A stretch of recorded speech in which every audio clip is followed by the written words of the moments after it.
स्वागत है दोस्तों आपका मेरे चैनल लर्निंग पर्सनल फाइनेंस में। मैं आपका होस्ट नवनीत आपका स्वागत करता हूं।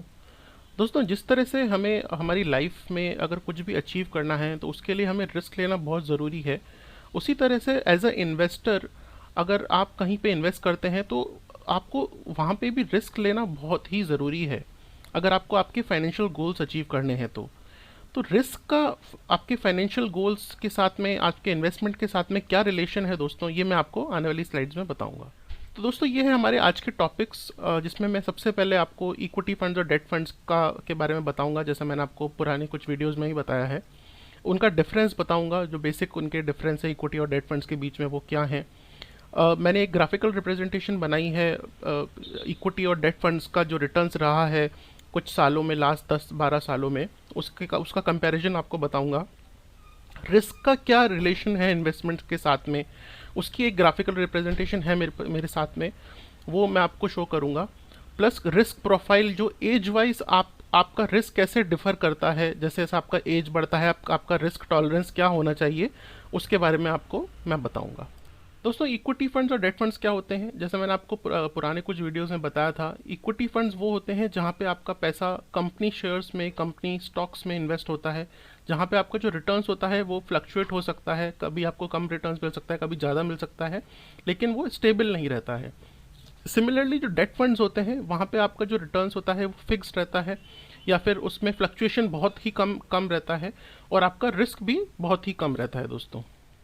तो दोस्तों, ये कुछ बेसिक डिफरेंसेस हैं इक्विटी और डेट फंड्स में। जैसे मैंने आपको बताया, equity funds majorly company shares में, कंपनी स्टॉक्स में इन्वेस्ट करते हैं। सिमिलरली डेट फंड्स जो है वो आपका फिक्स डिपॉजिट हो गया, बैंक फिक्स डिपॉजिट, बॉन्ड्स हो गया, government securities, debentures, mutual funds के liquid funds, short term funds हो गए, वहाँ पे आपका डेट फंड्स में इन्वेस्टमेंट होता है।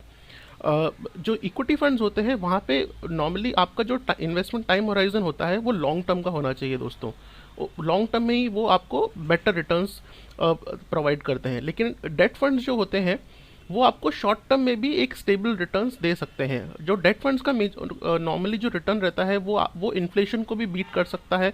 वो अप्रॉक्सीमेटली 7%, 8% या 9% तक आपको रिटर्न्स दे सकते हैं। जो तीसरा जो डिफरेंस है दोस्तों वो ये है कि जो इक्विटी फंड्स है वो शॉर्ट टर्म में बहुत वॉलेटाइल होता है। शॉर्ट टर्म में इक्विटी फंड्स आपको मे बी पॉसिबल कि 4 या 5% का रिटर्न ही दें, या फिर ये भी पॉसिबल है कि आपको वो नेगेटिव रिटर्न्स दे दें। आपका रिटर्न्स -5%, -10% में भी जा सकता है। लेकिन डेट फंड्स जो रहते हैं वो शॉर्ट टर्म में भी काफ़ी स्टेबल रहते हैं, कम वॉलेटाइल रहते हैं वो इक्विटी फंड्स के कंपैरिजन में, और आपको एक बहुत ही स्टेबल रिटर्न्स देते हैं।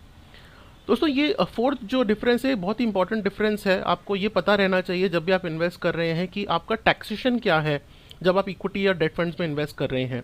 जब आप इक्विटी का अगर आप टैक्सेशन देखेंगे तो जो short term capital gain tax रहता है इक्विटी में, जिसका टाइम पीरियड 1 साल से कम का रहता है, उसमें आप 15% आपको टैक्स लगता है। और 1 साल से ऊपर का जो टैक्स रहता है, जिसे हम long term capital gain tax बोलते हैं, वो 10% का रहता है दोस्तों।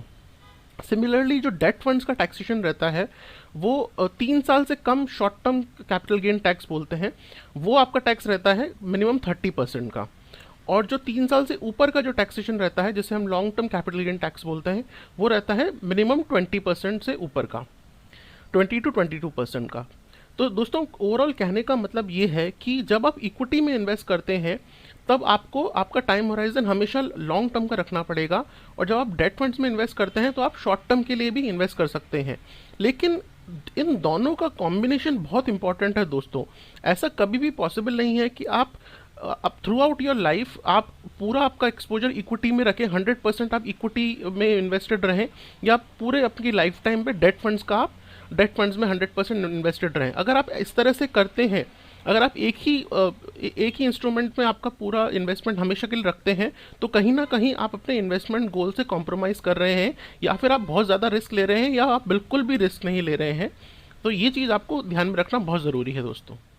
तो दोस्तों, ये मैंने एक चार्ट यहाँ पे आपके सामने दिया है, जहाँ पे एक 2006 से लेकर 2017 तक का मैंने आपको कंपैरिजन दिया है कि फिक्स्ड इनकम फंड्स ने और प्लस इक्विटी फंड्स ने कैसा परफॉर्म किया है इन 11-12 सालों में। तो अगर आप देखेंगे 2006 से लेकर 2017 तक जो फिक्स्ड इनकम फंड्स हैं, बैंक सेविंग्स जो रेट है वो जो 4% है, एफडीज रेट है आप देख लीजिए, या फिर लिक्विड फंड्स का आप जो रिटर्न्स है वो देख लीजिए, इसका रेंज अराउंड 7%, 8%, और जो लॉन्ग टर्म डेट है वो 9% तक आपको रिटर्न दे देगा।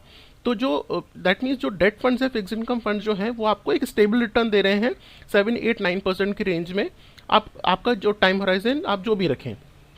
लेकिन अगर आपको थोड़ा सा ज़्यादा रिटर्न चाहिए, आपका फाइनेंशियल गोल कुछ ऐसा है जिसमें आपको कम से कम 10%, 12% का रिटर्न चाहिए, और आपका टाइम होराइजन भी ज़्यादा है, 15 ईयर्स का आपका टाइम होराइजन है, तो आप लार्ज कैप फंड्स में इन्वेस्ट कर सकते हैं। जहाँ पे आपको यहाँ दिख रहा होगा कि लार्ज कैप फंड्स में कम से कम आपको 10% रिटर्न मिल रहा है, या फिर आप मिड कैप फंड्स में और स्मॉल कैप में इन्वेस्ट कर सकते हैं, जहाँ पे आपको 14 to 15% का भी रिटर्न मिल रहा है दोस्तों।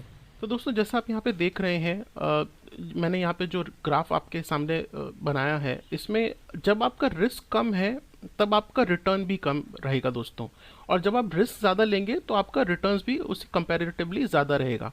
अगर आप नीचे के 2 पॉइंट्स देखेंगे, जहाँ आप लिक्विड फंड्स में और डेट फंड्स में इन्वेस्ट कर रहे हैं, वहाँ पे आप कम रिस्क ले रहे हैं और आपका रिटर्न्स भी कम है। सिमिलरली अगर आप देखेंगे ऊपर के जो 4 पॉइंट्स हैं, बैलेंस फंड हो गया, इंडेक्स फंड्स हो गए, इक्विटी फंड्स हो गए, या सेक्टर फंड्स हो गए, यहाँ पे आपका रिस्क कंपैरेटिवली बढ़ता जा रहा है और आपका रिटर्न्स भी बढ़ता जा रहे हैं दोस्तों। तो इसका सिंपल सा मतलब ये है कि जब आप रिस्क कम लेंगे तो आपको कम रिटर्न मिलेगा, lower the risk lower the return, और जब आप रिस्क ज़्यादा लेंगे तो आपको ज़्यादा रिटर्न मिलेगा, that means higher the risk higher the returns. तो दोस्तों ये है आपका रिस्क प्रोफाइल एज के हिसाब से। जैसे जैसे आपका एज बढ़ता है और आपका क्या प्रोफाइल रहना चाहिए, यहाँ पे स्टार्टिंग अगर आप देखेंगे, आप सबसे ज़्यादा रिस्क ले सकते हैं जब आपकी अर्ली स्टेज में हो। जब आप 20 साल से 30 साल की उम्र में हो तब आप सबसे ज़्यादा रिस्क ले सकते हैं। जैसे जैसे आपका एज बढ़ता है आपको आपका रिस्क रिड्यूस करना पड़ेगा। मिड कैरियर में जब आप 40 से 50 के बीच में हो तब आप मीडियम रिस्क ले सकते हैं। फिर जब 50 तक पहुंच जाते हैं, 50 से ऊपर जाते हैं, आपको आपका रिस्क लो करना पड़ेगा, और जब आप रिटायर हो जाते हैं तब आप बिल्कुल नो रिस्क कैटेगरी में होने चाहिए। उस टाइम आप बिल्कुल भी रिस्क नहीं ले सकते हैं। तो अगर आप यहाँ पे इसका ऑब्जेक्टिव देखें तो स्टार्टिंग में आपका जो ऑब्जेक्टिव है, स्टार्टिंग अर्ली करियर से मिड करियर तक, तो आप यहाँ पे ग्रोथ स्टेज में हैं, आपका जो फंड्स है वो ग्रोथ स्टेज में है, और जब आप रिटायरमेंट की एज पे पहुंच जाते हैं तब आपका जो फंड है वो इनकम स्टेज में पहुंच जाता है। दैट मीन्स आपको उससे इनकम जनरेट करनी है, उसके बाद आप उस फंड को आपको ग्रो नहीं करना है। दोस्तों ये जो स्लाइड है, इस यहाँ पे आपको क्लियरली दिख रहा होगा कि किस तरह से आप आपकी स्टार्टिंग की एज में मेजॉरिटी आपका पैसा इक्विटी में इन्वेस्ट कर सकते हैं, और जैसे जैसे आपका एज बढ़ता है आप उसको थोड़ा सेग्रीगेट कर सकते हैं डेट फंड्स की तरफ। जैसे स्टार्टिंग में यहाँ पे 100% इक्विटी में इन्वेस्टमेंट है, आप जब ग्रोथ स्टेज में हैं, आप उस टाइम अपने फंड्स को अक्यूमुलेट कर रहे हैं, ग्रो कर रहे हैं। सेकेंड स्टेज में आपने इक्विटी 70% कर दिया है और डेट फंड्स 30% कर दिया है। थर्ड स्टेज में इक्विटी 50% है और डेट फंड्स 50% है। यहाँ तक आप अपना पैसा ग्रो कर रहे हैं, लेकिन जैसे ही आपके रिटायरमेंट एज पे पहुंच जाते हैं तो आपका एक्सपोजर है वो रिड्यूस होकर 30% पे आ जाता है, और डेट फंड्स का एक्सपोजर आपका बढ़ के 70% पे आ जाता है। और जैसे जैसे रिटायरमेंट की एज आपकी और ज़्यादा बढ़ती है, आपका कंप्लीट जो एक्सपोजर है वो आपका बॉन्ड्स में आ जाता है, बिकॉज उस टाइम पे आप रिस्क बिल्कुल नहीं ले सकते हैं। तो ओवरऑल कहने का ये मतलब है दोस्तों, डेट एंड इक्विटी दोनों ही बहुत इंपॉर्टेंट इंस्ट्रूमेंट्स हैं आपके इन्वेस्टमेंट्स के लिए। अब बस आपको ये देखना होगा कि जब आप आपके करियर की स्टार्टिंग की स्टेज में हैं, तब एटलीस्ट 20 से 30 की एज में, तब आप इक्विटी कंपोनेंट ज़्यादा ले सकते हैं। और जैसे जैसे आपकी एज बढ़ती है, जब आप 40-50 तक पहुंचते हैं, आपको इक्विटी रिड्यूस करना पड़ेगा, आपको रिस्क कम करनी पड़ेगी आपकी, और आपको डेट फंड्स का एक्सपोजर ज़्यादा आपके पोर्टफोलियो में लेना पड़ेगा। और धीरे धीरे जैसे आप 60-65 तक पहुंचते हैं, तब तक आपका पूरा पोर्टफोलियो आप इक्विटी की जगह पे डेट में होना चाहिए, बिकॉज उस टाइम पे आप रिस्क बिल्कुल नहीं ले सकते हैं। वो सिर्फ आपका रिटर्न्स जनरेशन स्टेज है, वो पूरा पैसा आप डेट फंड में लगाइए और उसके इंटरेस्ट से आपका पोस्ट रिटायरमेंट लाइफ आप इंजॉय कर सकते हैं। तो दोस्तों यहाँ तक का मेरा आज तक का वीडियो था। मैं नेक्स्ट वीडियो में मेडिकल इंश्योरेंस के बारे में आपको बताऊँगा। थैंक यू दोस्तों मेरा चैनल देखने के लिए। प्लीज़ मेरे चैनल को लाइक करें, शेयर करें, सब्सक्राइब करें। मेरे चैनल का नाम है learning personal finance. Thank you very much.